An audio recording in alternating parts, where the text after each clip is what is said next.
globalization is at a crossroad.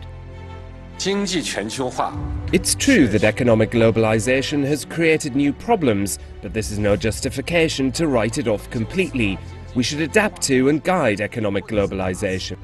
As the US and parts of Europe retreat to protectionism, what happens next for the economic growth in Asia and the rest of the world? Traditional international investment and trade structure is undergoing readjustment. How will China's Belt and Road Initiative reshape the transcontinental connectivity and lead a new type of globalization driven by the East? Asia is witnessing rising security risks from terrorism and aggravated tensions of the Korean Peninsula. Could more interactions along the route help ease geopolitical anxiety in the region? China's biggest push to globalization is construction of infrastructure. How will the large presence of Chinese companies overseas boost the industrialization and urbanization of the countries on the routes? CGTN anchor Yang Rui is joined by 4 distinguished panelists in today's town hall meeting at the Yale Beijing Center.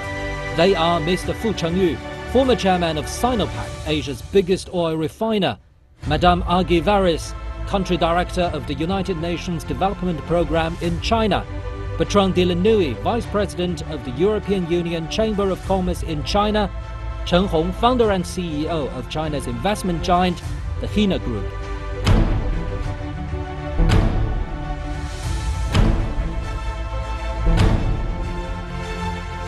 Pessimists start to talk about the end of globalization, while optimists are pointing to a new type of globalization which is driven more by the East than by the West. The dilemmas of an economic neoliberalism call for a new way of thinking on global governance, and China is providing its own alternatives with the Belt and Road Initiative. Welcome to the special edition of Dialogue in collaboration with the Yale Center, Beijing.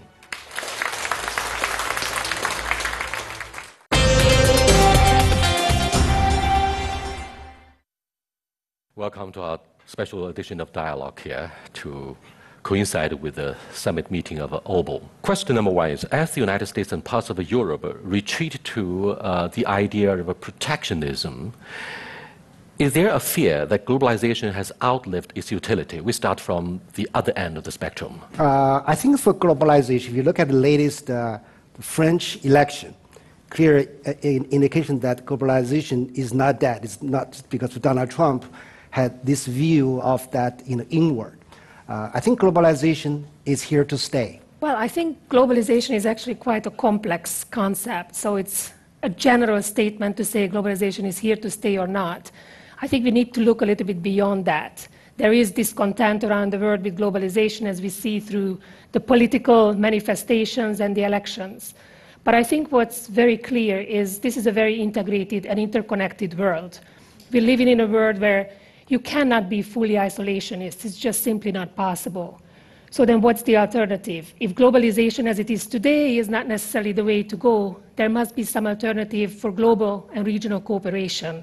And I think this is why such initiatives as the Belt and Road Initiatives and other ways are not replacing globalization, but offering an alternative on how we can stay connected and use the cooperation that is necessary for prosperity. In our discussion that follows, I'm afraid some people will ask a question as to whether President Trump putting America first means a new form of isolationist approach. Mr. Fu. Actually, if you look at what's going on around the world, nobody believes this is the end of the globalization. But you will see in the next few years, maybe 5 to 10 years, there will be more protectionism coming up, especially when we realize President Trump saying that American first. So all other countries were trying to learn the national interest being the first will become a popular word around the world. And the protectionism certainly is required not by politicians, but the domestic people, because the distribution of social wealth is so unevenly distributed. So the people putting pressure on the politicians in each country. So the politicians will do something to echo to their people. a renowned entrepreneur in the energy industry. I'm surprised, Mr. Fu, you should have been a politician because you know so much about domestic politics and how important it is to use domestic politics and lay the groundwork. Now, your turn. I mean, Donald Trump won his presidency on the platform of populism, and the essence of which, I'm afraid, is putting America first, as I said earlier. And does that mean that the American would assume leadership of putting an end to globalization and will hold high the banner of protectionism? Is that the start of a global crisis? I wouldn't say that. I think it's a balance, as usual. Some countries benefited a lot of globalization first, America, some countries in Europe, England. And now they don't see as much the benefits. And now some other countries now coming in are seeing a lot of benefits of globalization, like China.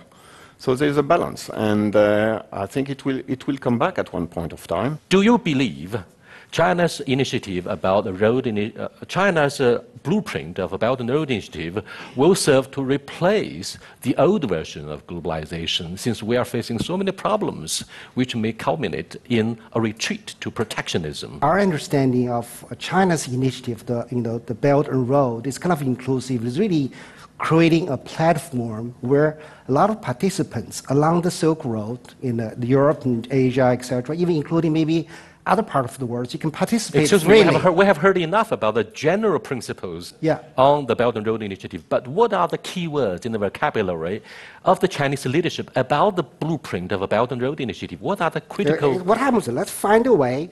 Here's happened to be Silk Road. We created something together. Let's all do this together.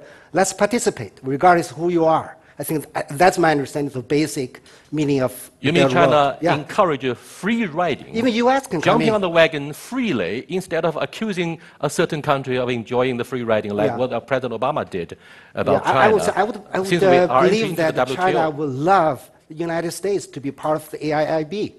I would believe that China would love the United States to be part of the Belt Road. Of course, that wouldn't happen, but that doesn't exclude the private sectors of the United States to participate in the construction of the platform. Over and over, we call for Japan and the United States and even India, one of the major emerging markets, to join the Belt and Road Initiative. We open our arms, we want to give them a bear hug, but they have been so reluctant. Why do you think they are so cautious?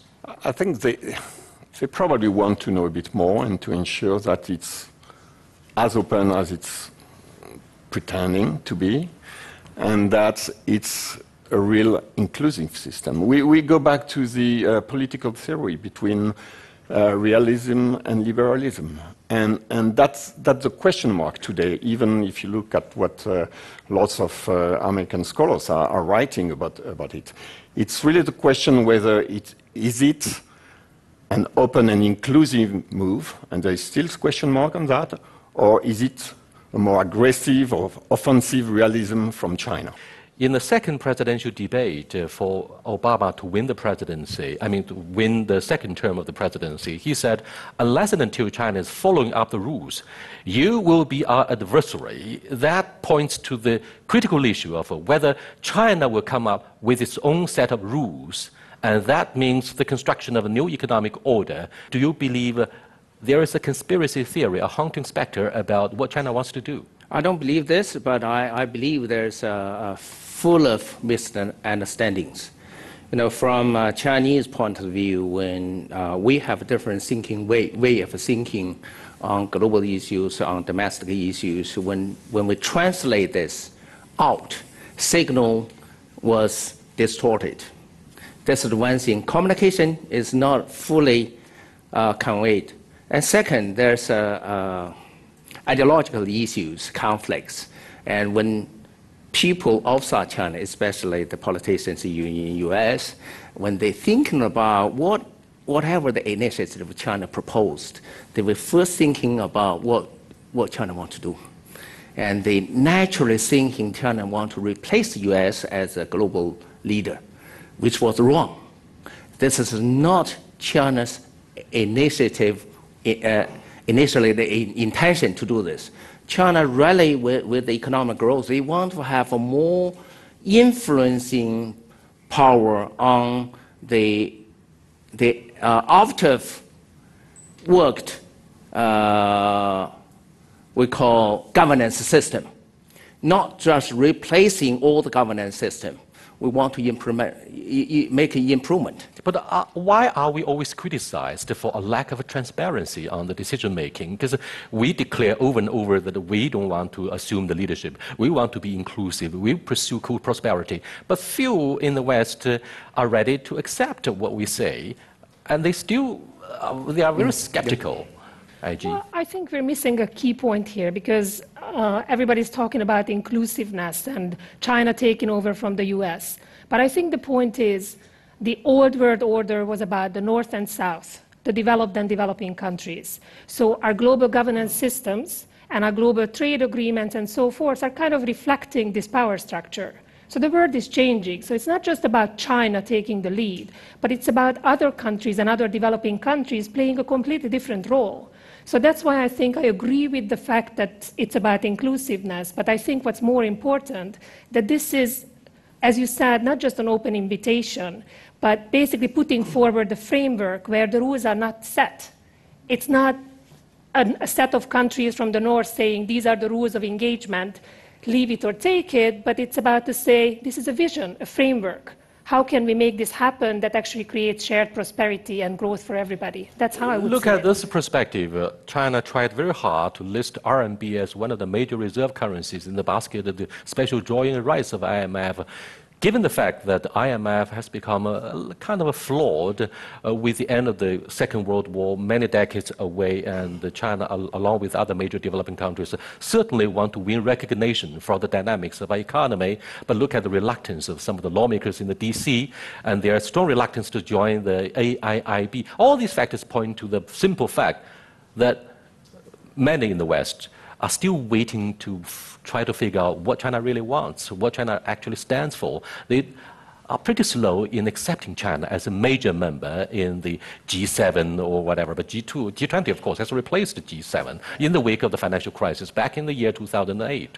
Yeah, I think I would agree with you that I think a lot of people in the Western society would think maybe the Belt and Road initiatives is kind of politically driven and with some, geopolitical purpose. In fact, Chen Hong and I were both alluding to the fact that the current existing world economic order, particularly the international financial order, needs to be reformed to accept the emerging markets and therefore the establishment of the Asia Industrial Development Bank or Investment Development Bank, AIIB, so to speak. Do you think this will be a major challenge to the US-dominated world financial order? I think it's generally accepted that it's open, that it's inclusive, that it's for the benefit of all the countries participating in.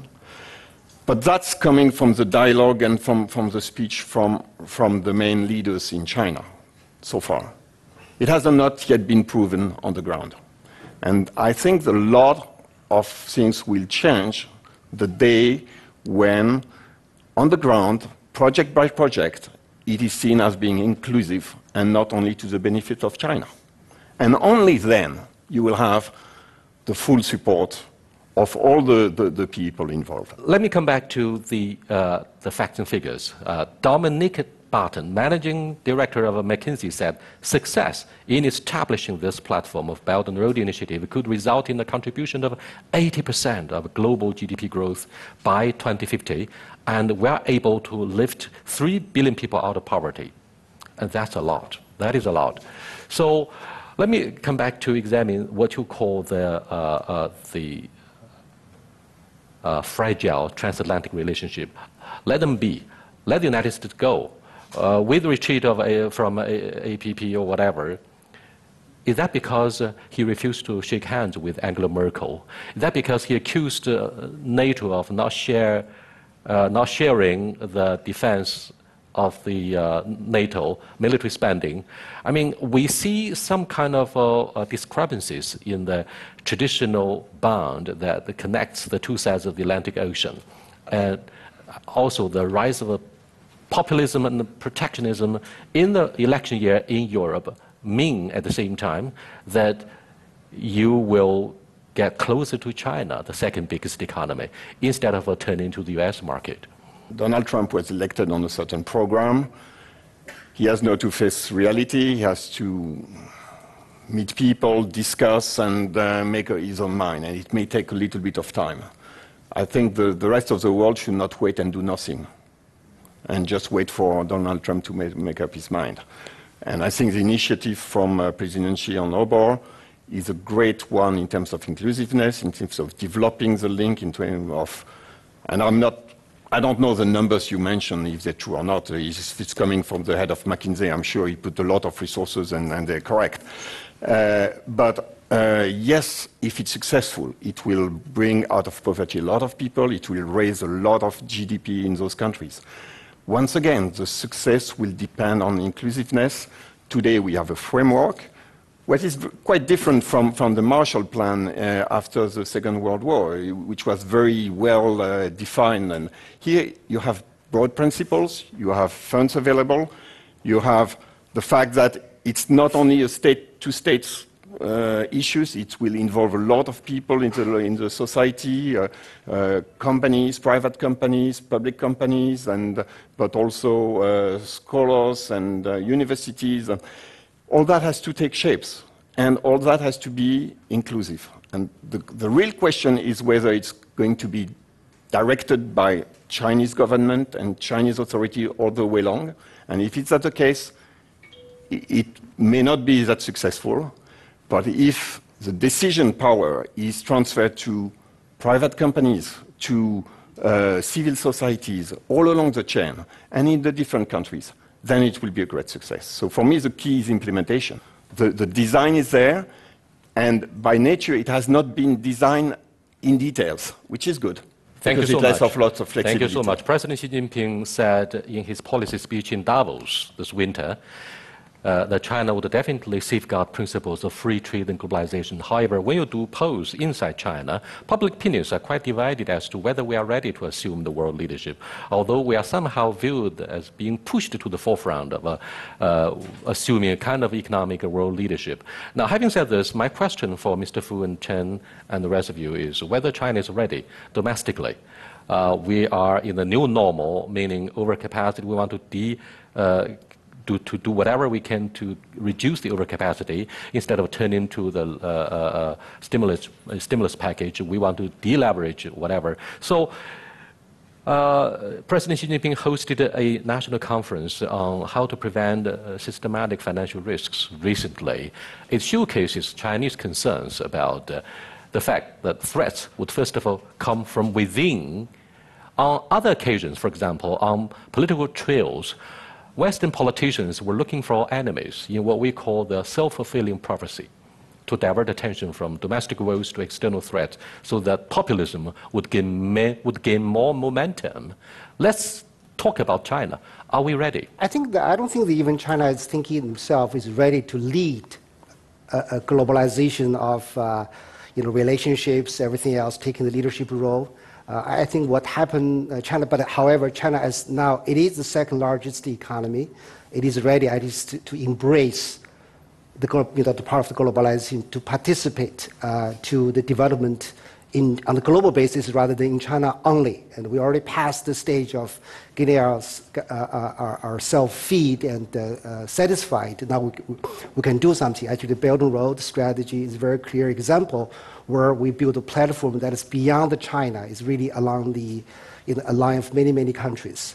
I think that's something over here. Also, regarding your question on China's, we call it overcapacity, everything else, is still there. We still need to resolve What are the most scary domestic challenges for the Chinese economy? I think you remember the 2008 financial crisis in the United States.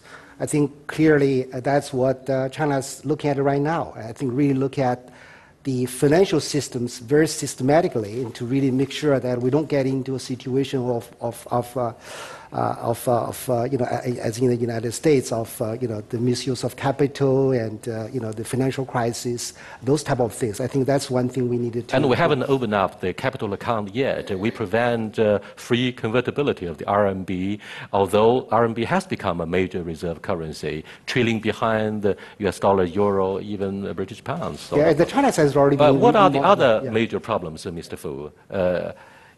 back at home, local debts, bubbles in the property prices.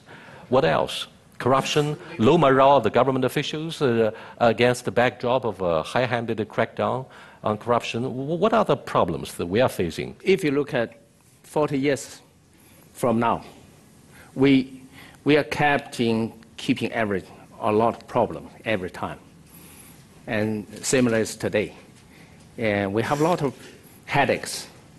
But if you look into this issue, using the same phenomenon and in outside China, China will collapse. However, China have different system. So we put all those problems at the bubble. And the bubble can release from time to time. And I mentioned to a lot of the scholars from overseas and the politicians from overseas, they also mentioned this. A lot of people calculating, estimating China is going to be big trouble. Why did it not happen? It was not because there's no problem. It's because the system is different. For example, we have a lot of financial bubbles. We have a lot of debt issues to the local governments. We have leverage issues to the business. But the major differences between China and other governments, one, the government has a lot of assets. Government have a lot of incomes from tax, very healthy, very wealthy. So any part of the problem, they can, through time, get this massage, and then will time to gain the space without. But I'm afraid officials from Dongbei, the northern three provinces, would complain about, would accuse you of marginalizing their well-being because they face the real problem of fiscal revenue with the severe underdevelopment. But Ajay, let me ask you one question. Let's have 正能量 in Chinese, okay? We invite the Chinese to criticize ourselves in an effort to reflect upon our own domestic woes. But from the overseas perspective and the angle of an international organization, what do you think should be the driving force behind the alleged Chinese leadership in shaping the Belt and Road Initiative, the Chinese version for the prospective world economic order? I think there are actually two aspects that can come together in this. One is about the business and investment side. China needs overseas investments, and we have seen in the past years this expanding. And for example, we have done analysis of sustainability of this business outside, and it has a lot of success stories, but it has challenges in terms of accepting Chinese businesses overseas. The other aspect is China's growing role in global development. China's participation in other global governance mechanisms, such as the United Nations, their leading role in the G20 last year.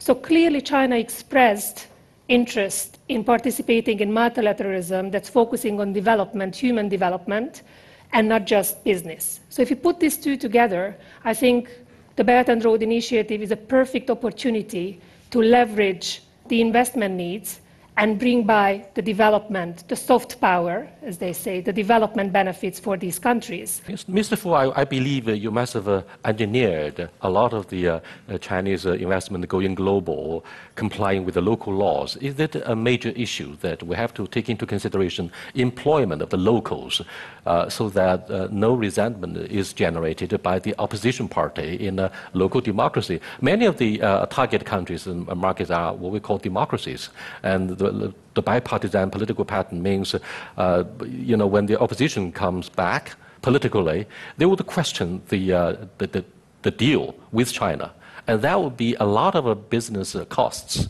Localization is a global trend for all the business. If you look at the international companies, anywhere in the US, they will be localized. You look at the Chinese companies, the same. When I was in the position with Sinopec, we have total international plus local employees is about 30,000. But there's just 300 to 400 Chinese overseas. See, this is not, you lack or not, happy or not. This is economically correct, politically correct. So this is a business will do the same. whatever your legal and is. the political risks aside, what about the environmental concerns? Do you think we have done enough to look after the environmental protection that other countries pay so much attention to in their political campaigns? I think one of the issues, and it relates to the companies' practices overseas, we have actually done a study on Chinese companies' practices overseas in 2 consecutive years with over 500 companies. Essentially, the issue is on the environment and also on social impact, is that Chinese companies behave in a way that is according to the Chinese regulation, their internal rules, and the partner country's regulation. So it's basically a 3-way street. So one thing is to look at Chinese companies' internal practices, but we also need to strengthen the regulations, harmonize the policies when it comes to environmental protection, and provide capacities to the companies and some regulations to do proper environmental assessment studies, de-risking their investments that will actually avoid these problems. So we talked about investment and flight of capital. But essentially, business goes abroad to do business. They are not going to do development. But I think the two are connected in the sense that if certain interventions and regulations can de-risk the company's various risks, and not just the economic risk, but what you were talking about is the acceptance. A lot of the time, this is completely discarded. And if we could look at de-risking it from this perspective specifically, then the acceptance and the sustainability in both ways would increase. Up next, we're going to have a Q&A. Questions, free time for you to ask questions. Anna. What you just said earlier about going to countries and making sure that they want you there is not necessarily true when you're talking about gold miners, Chinese gold miners in Ghana, or you're talking about illegal fishing, Chinese fishing groups are going. How important and can China rein in this type of activity, which could, in fact, be a big threat to any kinds of initiatives on Belt and Road? I think quite. If overall want to be successful, it cannot be a model where in a country between whichever country between China and Europe, it's done with Chinese investment, Chinese workforce, Chinese suppliers, and the products going back to China. If that's the model of overall, it's not going to be successful. The problem you had, and especially in some countries in Africa, is exactly that Chinese companies have been there with their own workforce and paying a little attention to the local communities. It has changed because they've learned very quickly the lessons. And I know because we're working with Chinese companies and in the oil and gas business in Africa, they've changed completely the way they're handling that. My question is not about state actors, large SOEs. They are under political umbrella and they have to respond.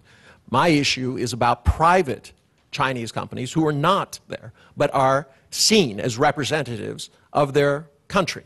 So, for instance, when a number of Chinese get illegally into Ghana and they start gold mining and there are deaths and all sorts of things, when you have ships owned privately, not by SOEs, but will China, is my question, and it would be more directed at the Chinese side, will China and is China prepared to rein in this in order to get the benefits of what would be hopefully a very pleasant relationship? Let me answer your question. I think any companies, Chinese company, foreign company, US company, European companies, when you go globally, right, and then you're going to sometimes get into the situation where you're starting violating the local rules. That's why in the United States, even the US SEC governing the company has this kind of anti-corruption policy where each executives have to sign stuff, right? It's not just only to Chinese companies, it's to every company go to foreign countries because with your understanding of what you do in your own country, you're automatically getting that thinking into foreign countries. So that being said, Chinese companies are learning to be globalized citizens because we have not been globalized for a long, long time. It's European companies, US companies, it has been going to globalization stage for many, many years. Globalization is new to Chinese companies, so we're learning. I think we're trying to be good citizens, number one. Number two is that I think this Belt and Road strategy, my understanding is that actually gives us a very, very good we'll call it platform that allow the companies to be in the middle of this investment and everything else, to work together with the local company in that country and also with the local government to make sure that disputes, violations can be settled. I think that's something you mentioned about Chinese company go out overseas, can sometimes violate the local rules. And we also heard a story where Chinese companies go overseas and then assets have been confiscated for nothing, for no reason. So I think that's Belt and Road's platform, really created a platform. I just don't think it's protecting Chinese company only. It is starting protecting any participants, any companies, regardless is a Chinese company or European company, a US company for what matter, going to invest, such as in the Central Asia area. The state-owned enterprises will play an important role in this initiative, obviously, right? However, in the past, their track record do not tell us they are very successful as investors abroad. So this time around, what these state-owned enterprises have to do, hopefully correctly, to minimize the chances of risk and failure, at the same time to enhance the chance of success.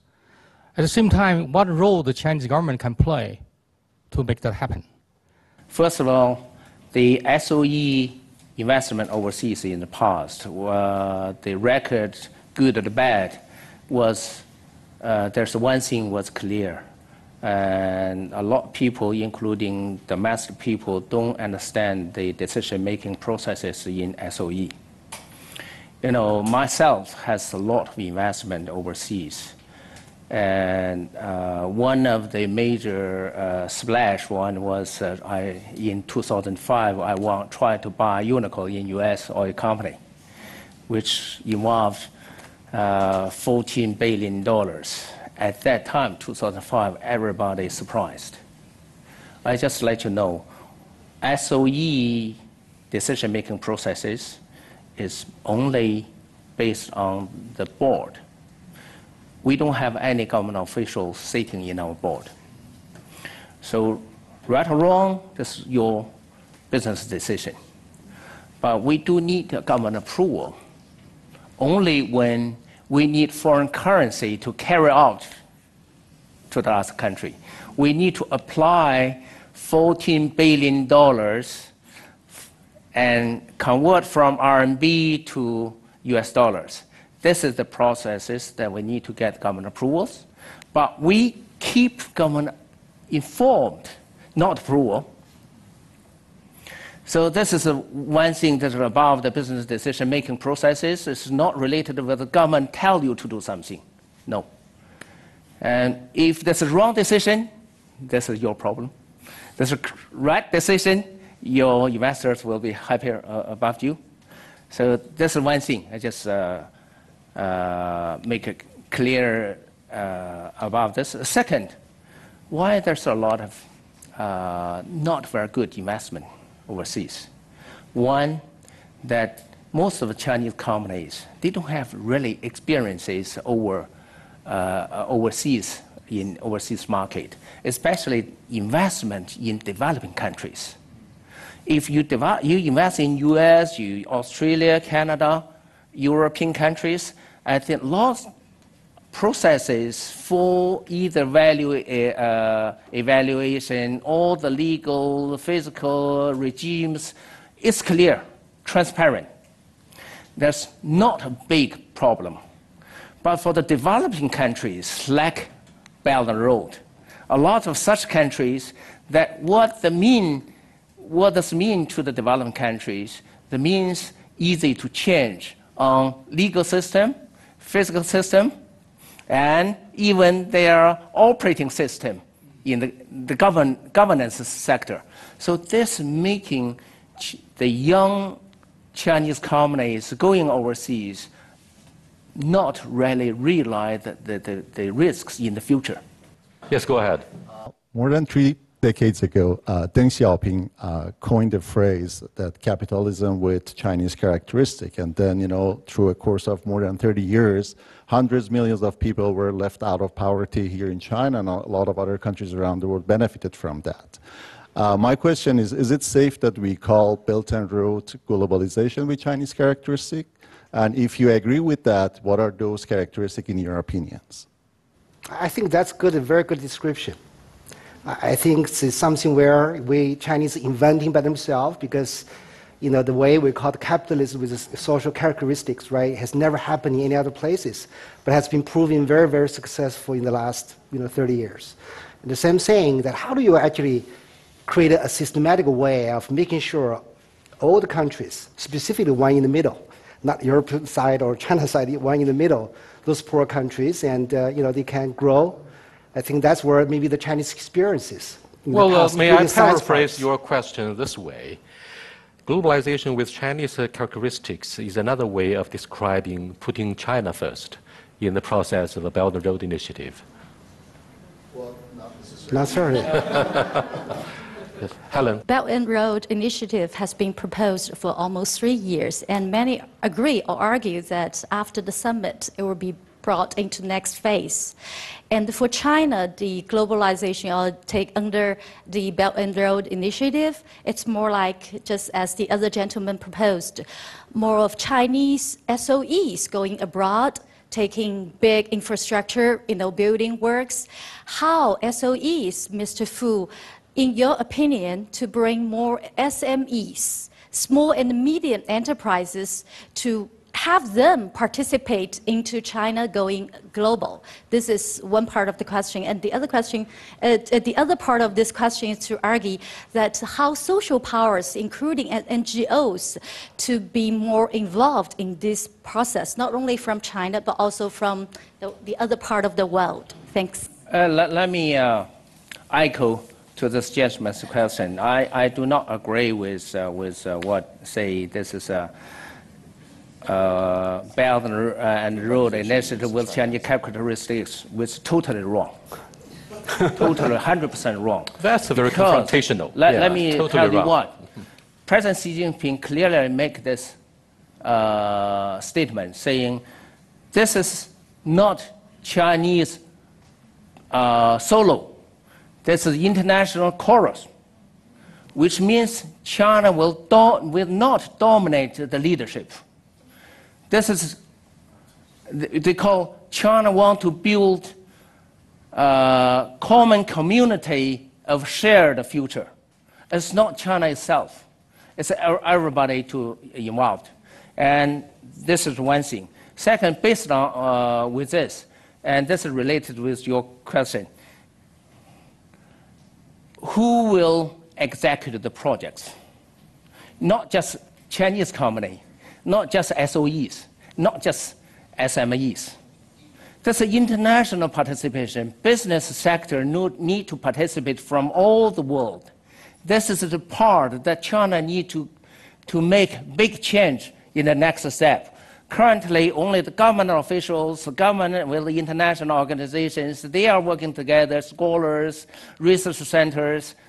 Now next will be the business.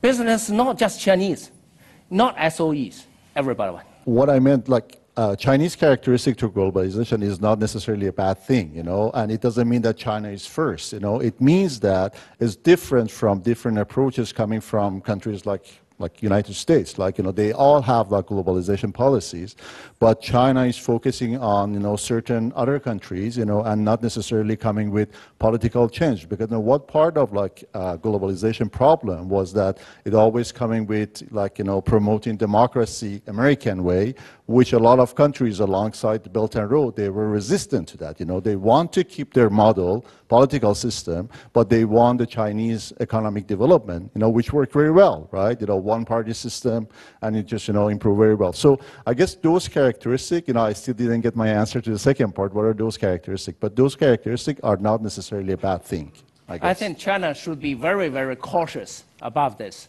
because when we really doing or executing this Belt and Road Initiative, we need to connect with certain countries' strategy. They have their own strategy, not Chinese strategy. We only need to fit their need. So if we have a Chinese character, we will impact their strategy. So we need to meet their need. And then they get a certain agreement or framework, business will to implement the projects. I think I fully agree with Fu Chenyu. words are important. If you're using globalization with Chinese characteristic, you're in trouble. And I would far prefer with local characteristics. Yes. Because then you're looking at each country, each places, and you deal with the local problems, local issues, local suppliers, and things like that. And that's important. Thank you, Bertrand. Now the last part of our panel discussion here for Edu to address the second part of Helen's question. So maybe just to answer it, let's just take an example so that we know what we're talking about. Because, for example, there's an infrastructure investment in Bangladesh. What is the role of the government? What is the role of the private sector on both sides, China and Bangladesh? The main issue is the government sets the priorities because they understand their national and subnational level priorities and demands.